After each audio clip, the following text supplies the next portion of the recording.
Continuando con el módulo 2, hablaremos ahora de los órganos linfoides. Los órganos linfoides se clasifican en dos tipos. Tenemos a los órganos linfoides primarios, que se conocen también como centrales o generadores, y tenemos a los órganos linfoides secundarios o periféricos.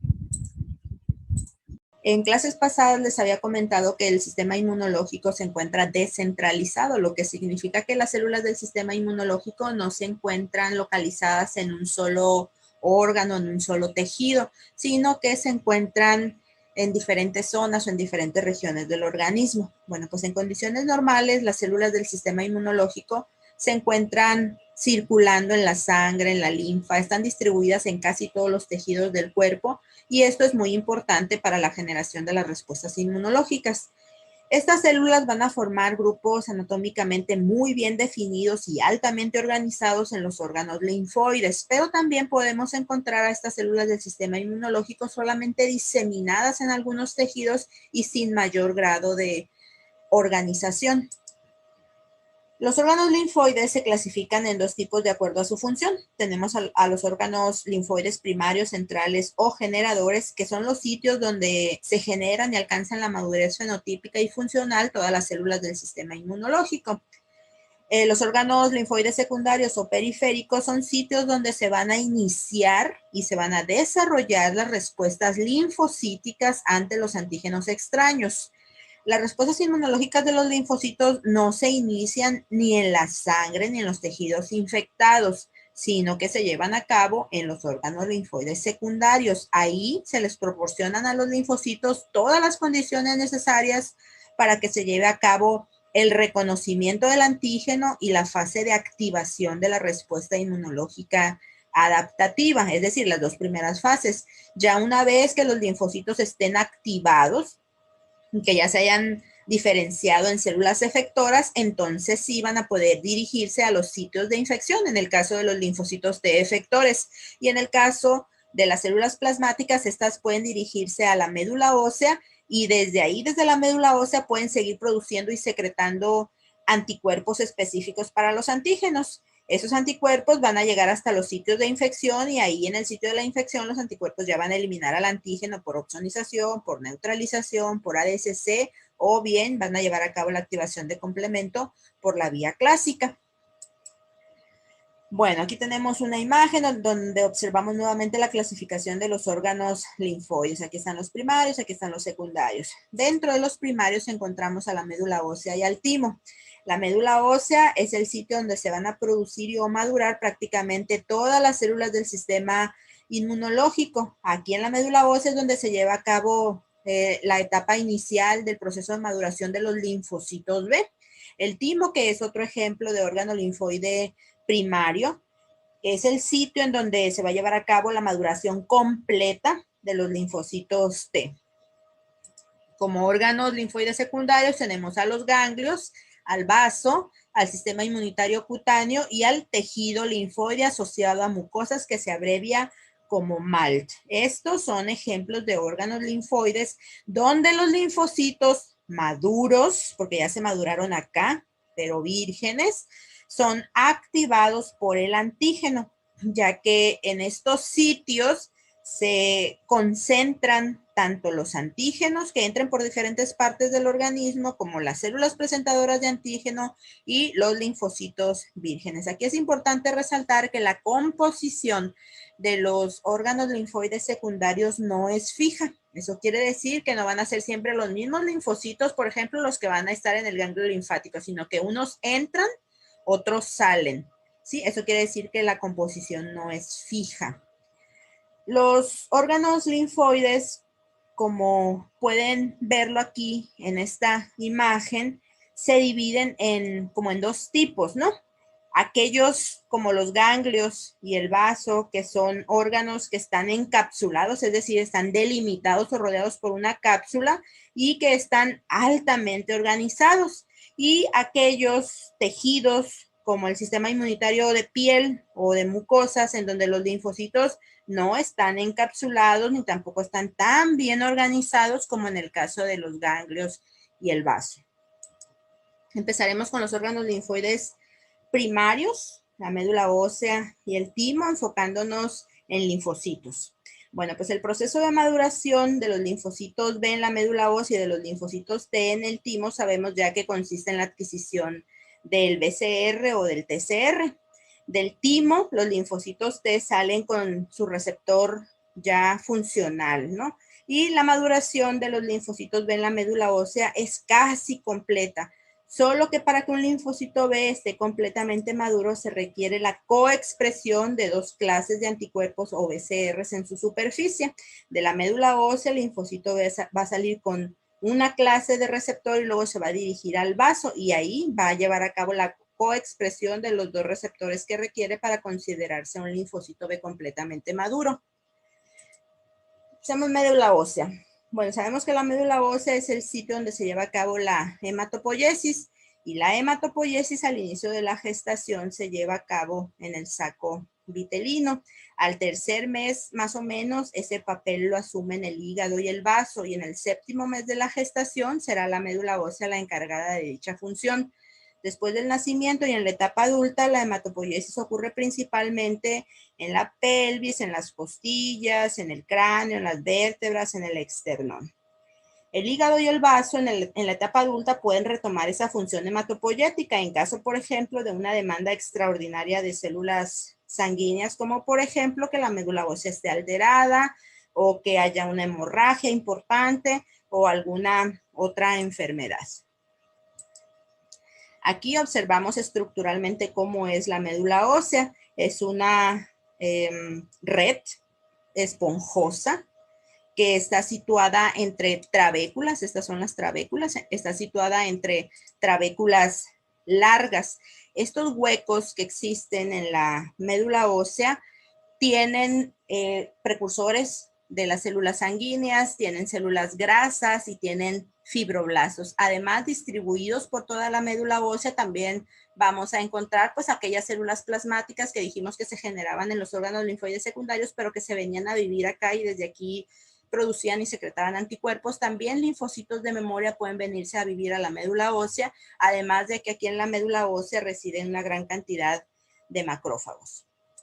Ya sabemos que en la médula ósea se lleva a cabo la generación de células sanguíneas y esa generación de células sanguíneas está mediada por ciertas proteínas que son citocinas conocidas como factores de crecimiento. Aquí en la médula ósea todas las células sanguíneas se generan a partir de una célula troncal hematopoyética que tiene la característica de la autorrenovación, porque cada vez que esta célula troncal se divide, una de las células hijas va a mantener las propiedades de célula troncal y la otra ya va a poder diferenciarse a lo largo de una línea particular. Las células troncales se caracterizan o pueden ser identificadas por la presencia de marcadores de superficie, como por ejemplo el CD34. Las células troncales son CD34 positivas y este es un marcador que puede utilizarse para identificarlas y para purificarlas. La proliferación y la maduración de todas estas células en la médula ósea les decía que está estimulada por las citocinas, que son conocidas muchas de ellas como factores estimuladores de colonias, porque al principio se detectaron por la capacidad que tenían para estimular el crecimiento y el desarrollo de varias colonias de leucocitos o de eritrocitos a partir de células medulares. Estos factores de crecimiento o estas citocinas son producidas por todas las células estromales y por los macrófagos que residen en la médula ósea. Esto va a proporcionar un microambiente local para que la hematopoiesis pueda llevarse a cabo. También los linfocitos T que han sido activados por el antígeno y los macrófagos activados son capaces de producir este tipo de factores de crecimiento, lo cual va a proporcionar un mecanismo para el reabastecimiento o el reemplazo de los leucocitos que pueden haber sido eliminados durante una reacción inflamatoria o inmunitaria. Hablemos ahora del timo. El timo es un órgano que se encuentra localizado en el mediastino anterior, es decir, en la mitad de la caja torácica. Es un órgano plano que tiene forma piramidal, es bilobulado, tiene una base y tiene un ápice. La base se encuentra descansando sobre el pericardio, mientras que los ápices se encuentran ligados a la glándula tiroides. Aquí podemos observar al órgano bilobulado y aquí un acercamiento de uno de los lóbulos. Cada lóbulo se encuentra rodeado por una cápsula de tejido fibroelástico, de la cual se van a desprender prolongaciones o septas que van a dividir al lóbulo en pequeños lobulillos. A su vez, cada lobulillo va a tener dos regiones. Va a tener una región externa que se conoce como corteza y una región media que se conoce como médula. Aquí tenemos un fragmento de tejido tímico teñido, en donde podemos observar nuevamente las dos regiones en este lobulillo. Tenemos a la corteza que se tiñe fuertemente con los colorantes debido a que la densidad de linfocitos T en esta región es mayor, y podemos ver que la médula se tiñe más tenuemente porque aquí la densidad linfoide es mucho menor. Cuando un linfocito T sale de la médula ósea inmaduro y entra al timo, se conoce como timocito. Además, aquí en la corteza, además de los timocitos, hay células epiteliales y hay algunos macrófagos. En la médula, además de los timocitos, va a haber también células epiteliales, va a haber macrófagos y va a haber células dendríticas. Aquí observamos un lobulillo de igual manera. Observamos en esta parte, que es la corteza, una densidad linfoide mucho mayor que aquí en la médula. Observamos otros tres tipos celulares que juegan papel muy importante en la maduración de los timocitos. Tenemos a estas células que están en rosa, que son las células epiteliales corticales. Estos que están aquí en amarillo son macrófagos. Tenemos células dendríticas y tenemos células epiteliales medulares. Todas estas células desempeñan un papel muy importante, como les digo, en la maduración de los timocitos, ya que producen, por ejemplo, factores de crecimiento, producen citocinas y producen quimiosinas que van a dirigir el tránsito de los timocitos desde la corteza hacia la médula. Por ejemplo, las células epiteliales corticales o de la corteza producen interleucina 7, que es necesaria en fases tempranas del desarrollo de los linfocitos T. Además, las células epiteliales medulares, así como las células dendríticas, van a desempeñar una función muy importante en la presentación de antígenos propios a los linfocitos T en desarrollo y van a provocar la eliminación de esos timocitos en caso de que estos expresen un receptor autorreactivo. Los corpúsculos de Hassall son estructuras características que solamente pueden ser encontrados en el timo. No se sabe a ciencia cierta cuál es su función. Se cree que son células epiteliales en degeneración. Pero lo que sí es que son características del timo y parecen como una cebolla que ha sido cortada a la mitad. En esta imagen podemos observar, es una micrografía electrónica de barrido del timo, podemos observar a esas células que están en íntimo contacto con los timocitos, que serían, esos serían los timocitos, las bolitas, y el resto serían las células epiteliales que cumplen una función muy importante en la maduración de estas células. Bueno, pues debido a que en el timo y en la médula ósea los linfocitos adquieren sus receptores mediante procesos de recombinación de diferentes segmentos génicos y ese proceso es completamente al azar, eso hace que puedan generarse linfocitos autorreactivos, es decir, linfocitos con receptores que reconozcan antígenos propios. Es por ello que en el timo y en la médula ósea se llevan a cabo procesos de selección para eliminar aquellos linfocitos que hayan generado receptores autorreactivos, porque a esos timocitos no se les puede dejar que sigan con su proceso de maduración y que salgan a la circulación, porque si salen así con receptores autorreactivos, bueno, pues se van a generar respuestas autoinmunitarias. Entonces, vamos a hablar de los procesos de selección en timo, aunque lo mismo sucede en el caso de la médula ósea, ¿no? Para la selección en el timo, las células epiteliales tímicas, que son estas que ustedes ven aquí, van a presentar péptidos antigénicos propios, que sería este en café, unido a la molécula del MHC, que es la que está en gris, a los timocitos que aún están inmaduros y que por lo tanto son doble positivos, es decir, tienen en su superficie tanto a la molécula CD4 como a la molécula CD8. Aún no han decidido si van a ser linfocitos de CD4 positivos o cooperadores o linfocitos de CD8 positivos o citotóxicos. Bueno, pues en caso de que este receptor que logró este timocito expresar en su superficie, este TCR, sea incapaz de reconocer al péptido propio y tampoco es capaz de reconocer a la molécula del MHC, este linfocito T inmaduro, es decir, este timocito, va a morir por apoptosis. No es un timocito que haya expresado un receptor funcional, porque no puede llevar a cabo el reconocimiento de un péptido unido a la molécula del MHC.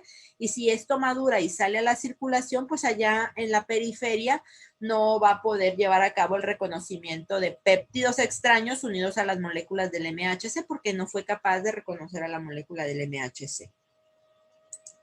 Ahora, si el reconocimiento del péptido propio unido a la molécula del MHC es muy fuerte, el timocito es también seleccionado para morir por apoptosis en un proceso que se conoce como selección negativa. Es decir, los extremos no son buenos, ni que reconozca muy fuertemente, ni que no reconozca nada. Eso lo lleva a morir por apoptosis.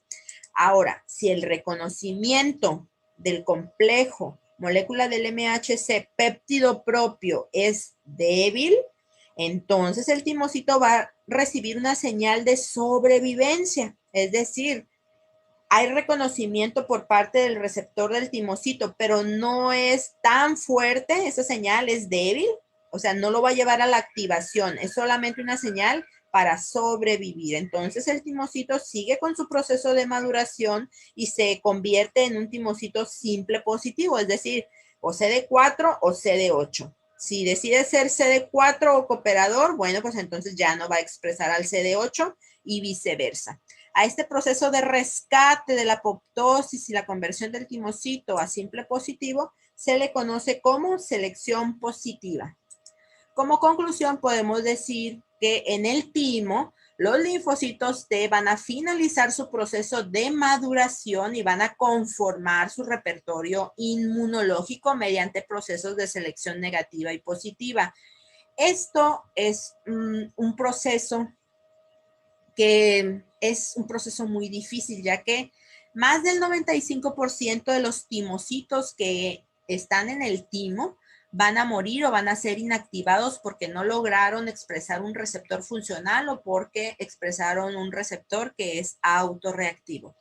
Existen personas que tienen una enfermedad que se conoce como síndrome de DiGeorge, los cuales tienen mutaciones en los genes que son necesarios para un buen desarrollo tímico.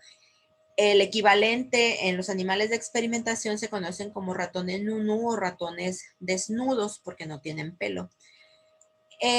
Estos individuos que tienen síndrome de DiGeorge son altamente susceptibles a los microorganismos de tipo intracelular porque al no tener un sitio donde se lleve a cabo la maduración de los linfocitos T, pues no tienen linfocitos T que los defiendan en contra de ese tipo de microorganismos. Sabemos que la inmunidad celular y los linfocitos T es el principal mecanismo de defensa con el que contamos en contra de microorganismos de tipo intracelular.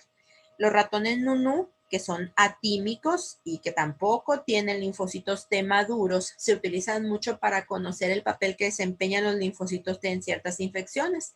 Por ejemplo, si yo quiero saber si los linfocitos T son o no son importantes contra alguna bacteria, bueno, pues utilizo este tipo de animales para inyectarles la bacteria y veo cuál es el resultado. Si estos ratones se ven muy afectados al inyectarles esa bacteria, quiere decir que los linfocitos T juegan un papel muy importante en contra de esa bacteria.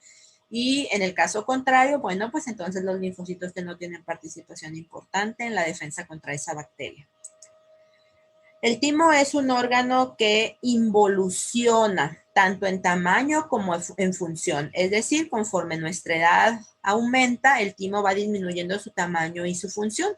Entonces aquí la pregunta obligada es cómo se mantiene la competencia inmunológica durante la vejez, y la respuesta es que esa competencia inmunológica en esta etapa de la vida se mantiene gracias al repertorio de linfocitos de memoria que hemos acumulado a lo largo de la vida.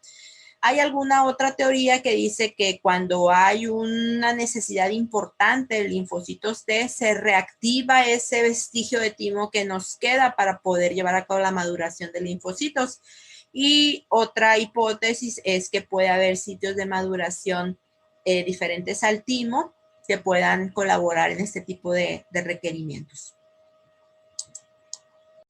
Después de que los linfocitos B y linfocitos T maduran en la médula ósea y en el timo respectivamente, lo que sigue es que estas células migren a los órganos linfoides secundarios que se encuentran encapsulados y altamente organizados, como por ejemplo los ganglios linfáticos o el vaso, o bien que formen acúmulos que se encuentran asociados a las mucosas. Este tejido linfoide asociado a las mucosas se denomina MALT. Específicamente hablamos de GAL cuando el tejido linfoide se encuentra asociado a la mucosa intestinal, y BALT cuando ese tejido linfoide se encuentra asociado a la mucosa bronquial.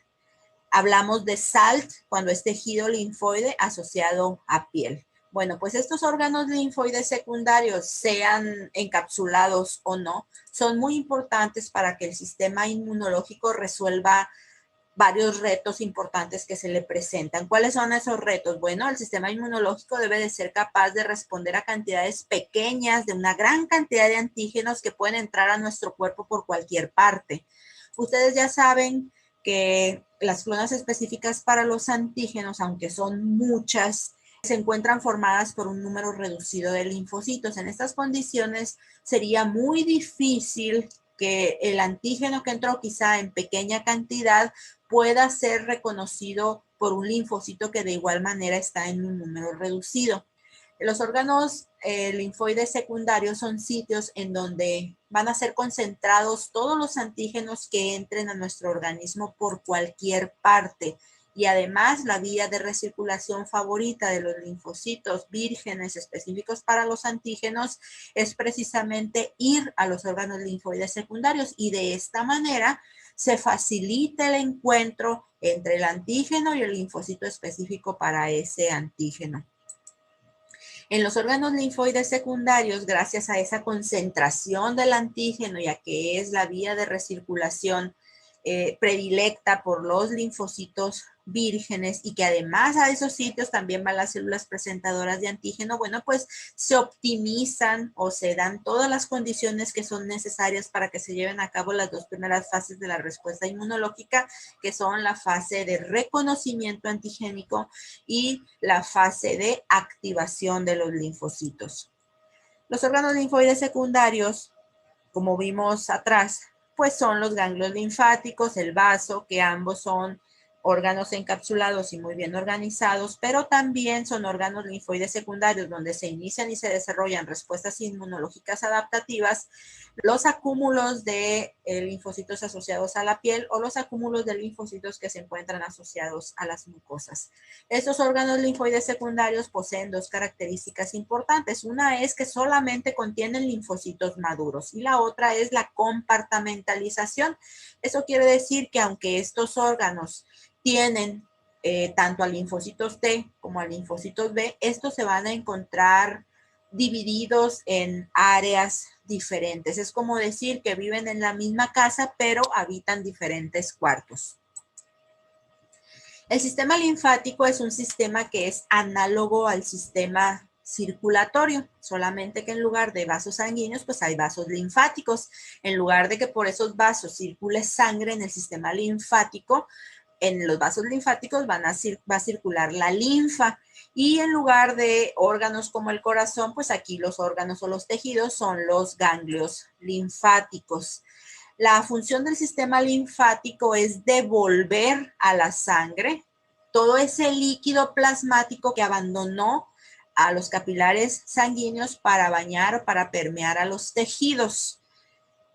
Cuando ese líquido plasmático sale del capilar sanguíneo se denomina líquido intersticial. Parte de ese líquido intersticial va a regresar al capilar sanguíneo, pero otra parte se va a introducir a los vasos linfáticos y ahora se va a denominar linfa. En algún momento toda esa linfa, después de haber sido filtrada por los ganglios linfáticos, va a regresar ya limpia a la circulación. Los ganglios linfáticos pueden ser definidos como estructuras que tienen forma de nódulo, son redonditos, pueden medir de 0.5 a 1.5 centímetros de diámetro y se encuentran distribuidos, como pueden observarlo en la imagen, por todo el organismo. Los principales son los ganglios linfáticos que se encuentran en el cuello y que se denominan ganglios linfáticos cervicales. Están los axilares, están los inguinales, los del abdomen son los ganglios linfáticos mesentéricos y los de las rodillas se denominan ganglios linfáticos poplíteos. Ustedes pueden ver que estos ganglios linfáticos todos se encuentran interconectados, se encuentran intercalados a lo largo de todos los vasos linfáticos. Un ganglio linfático puede ser definido como un órgano linfoide secundario, es decir, es un sitio donde se van a iniciar y se van a desarrollar respuestas inmunológicas adaptativas, pero va a ser en contra de antígenos que sean transportados por la linfa. Aquí vemos un ganglio linfático. Estos que están aquí se llaman vasos linfáticos aferentes y son los vasos linfáticos por donde la linfa va a entrar al ganglio. La linfa va a recorrer todo el ganglio y luego va a salir por un vaso linfático eferente que se encuentra en esta zona central del ganglio denominada ilio. Este vaso linfático que es eferente para este ganglio, porque por él está saliendo la linfa, puede ser un vaso linfático aferente para el ganglio que sigue. En un ganglio linfático podemos observar tres zonas. Tenemos una zona externa que se denomina corteza, que es la que está en azul. Una región interna, que es la que está en rosa, que se denomina médula, y una intermedia, que es la que está en gris, que se denomina paracorteza. En la corteza existen unas estructuras que se denominan folículos, y los folículos son los sitios donde habitan los linfocitos B. En la paracorteza, que es la que está por debajo de la corteza, se encuentran los linfocitos T. La paracorteza también se denomina zona parafolicular.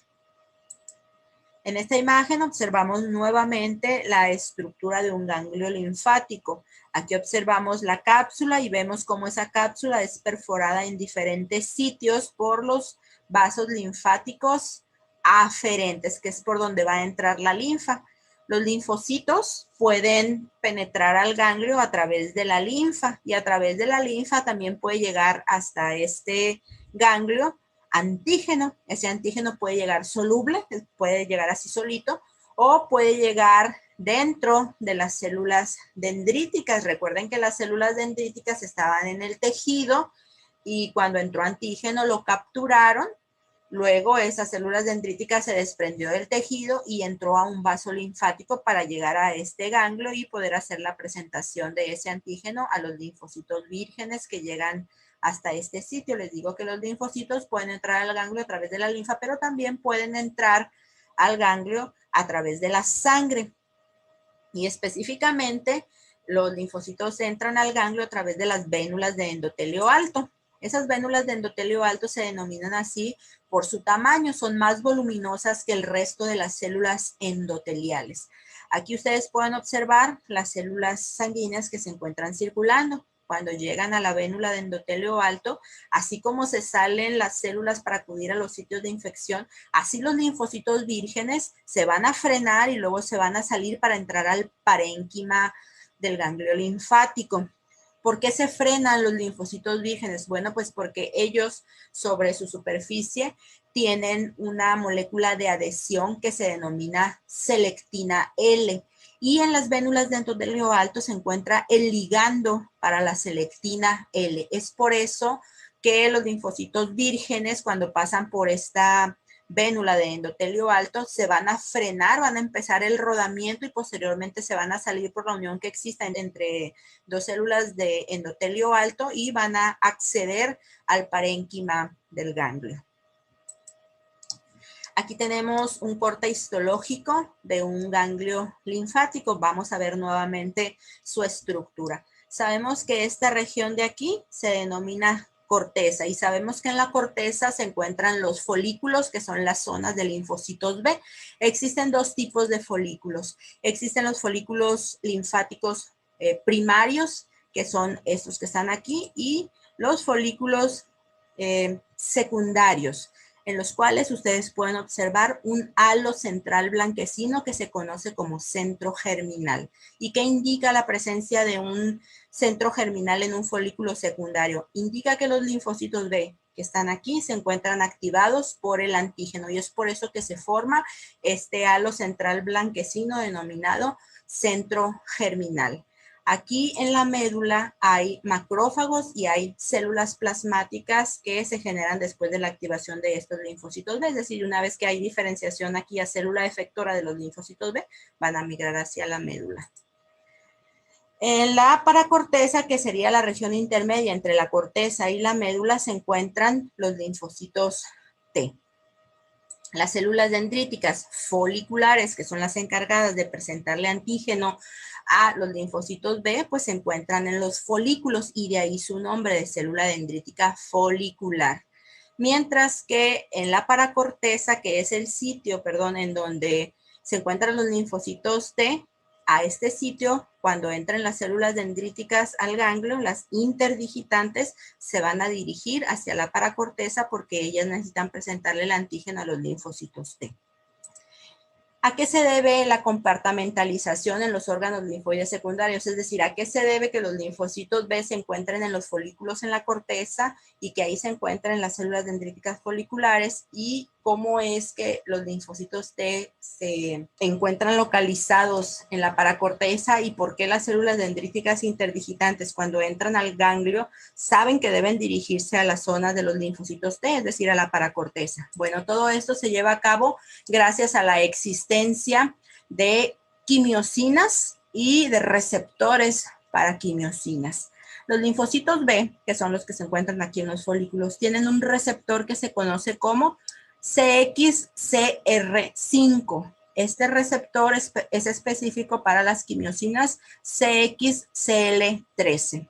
Entonces, en esta región del ganglio, que son los folículos, se genera esta quimiosina y es por eso que cuando un linfocito B entra al ganglio, por ese receptor se va a mover hacia los folículos. Cuando un linfocito T sea el que entre al ganglio, él tiene un receptor diferente al CXCR5 y ese receptor se llama CCR7. El CCR7 es específico para dos quimiosinas que son la CCL19 y la CCL21. Esas quimiosinas se producen en la paracorteza. Por eso cuando un linfocito T o una célula dendrítica interdigitante entra al ganglio linfático, como ambas células tienen el CCR7, se van a dirigir hacia la región en donde se produce la CCL19 y la CCL21, que es a la paracorteza. Esta separación de las células asegura que cada población de linfocitos va a estar en contacto con la célula presentadora de antígeno adecuada. Ahora, una vez que se lleva a cabo la activación de los linfocitos T y de los linfocitos B, esos límites o esa segregación o separación anatómica se va a perder y entonces los linfocitos T y B van a acercarse entre sí porque van a cooperar antes de abandonar el ganglio linfático. Los linfocitos T, cuando ya son efectores, es decir, que ya hay células plasmáticas y que ya hay linfocitos T efectores, se van a salir del ganglio. Los linfocitos de memoria también van a abandonar el ganglio. Y en el caso de los linfocitos T efectores, se van a dirigir a los sitios de infección. Los linfocitos de memoria se dirigen o a la médula ósea, o se pueden dirigir a los sitios de entrada de los antígenos, y las células plasmáticas de manera preferente se dirigen a la médula ósea y desde allá van a estar produciendo y secretando a los anticuerpos. Vamos con el segundo órgano linfoide secundario encapsulado y altamente organizado, que es el vaso. El vaso es un órgano que es ovoide, es de un color rojo vino, su superficie es lisa y se encuentra localizado en el cuadrante superior izquierdo, justo por atrás del estómago. Este órgano está rodeado también, como les dije, por una cápsula, y de esta cápsula se desprenden pequeñas trabéculas o septas que van a dividir parcialmente el parénquima esplénico. En la región del ilio, que también es esta porción central, el vaso es perforado por una arteria esplénica única que cuando entra y perfora al vaso se va a dividir en arteriolas cada vez más pequeñas. Las más pequeñas o las de menor calibre se denominan arteriolas centrales. La función del vaso, al igual que la función de los ganglios linfáticos, es que se inicien respuestas inmunológicas adaptativas. En el caso de los ganglios, se inician respuestas inmunológicas de los linfocitos contra antígenos que son transportados por la linfa. En el caso del vaso, este es el sitio donde va a tener lugar la respuesta inmunológica adaptativa contra los antígenos que son transportados, pero por la sangre. Esa es la diferencia entre ambos tipos de órganos linfoides secundarios. En el vaso se pueden observar dos zonas. Hay una zona en donde van a encontrarse los linfocitos que se denomina pulpa blanca, y hay otra región que se denomina pulpa roja, en donde va a haber células no linfoides, como por ejemplo macrófagos, células dendríticas, células plasmáticas y glóbulos rojos. Aquí la separación en la pulpa blanca de linfocitos T y de linfocitos B se lleva a cabo de manera muy similar a lo que se observa en el ganglio linfático. Las zonas de los linfocitos T en la pulpa blanca del vaso se denomina vaina linfoide periarteriolar. Estas son las arteriolas que les dije que son los vasos de menor calibre de esa arteria esplénica que penetró el vaso. Y si ustedes observan, esas arteriolas centrales se encuentran rodeadas por linfocitos. Esas zonas son las zonas de los linfocitos T y se denomina, como les digo, vaina linfática o linfoide periarteriolar. Cercanas a esas vainas se encuentran las regiones de linfocitos B, que se denominan folículos. Esas son las zonas de los linfocitos B, y de igual manera va a haber folículos primarios y va a haber folículos secundarios. Nuevamente tenemos la arteriola central, la cual está rodeada por linfocitos T en una zona que se denomina vaina, porque parece una vaina, linfocítica o linfoide porque son linfocitos, y periarteriolar porque se encuentran alrededor de la arteriola, y aquí se encuentra el folículo. Nuevamente una fotografía. Esta es la arteriola central, aquí está rodeada de linfocitos T y aquí está el folículo. El vaso, además de ser un órgano que filtra o limpia la sangre de los antígenos, también es un órgano en donde se van a destruir células senescentes. Por ejemplo, los glóbulos rojos viejitos van al vaso para que en la pulpa blanca los macrófagos que se encuentran ahí los remuevan o los fagociten. También el vaso es un sitio en donde se lleva a cabo la fagocitosis de microorganismos que se encuentran opsonizados. Cuando a un individuo le realizan una esplenectomía, que es la extirpación del vaso, la gravedad de ello va a depender de la edad. Si es un niño, pues ese niño va a ser susceptible a bacterias encapsuladas como los neumococos, por ejemplo. Va a ser más susceptible que cualquier otro niño que sí tenga su vaso. Pero si la esplenectomía se realiza cuando el individuo es adulto, ya no hay ningún problema.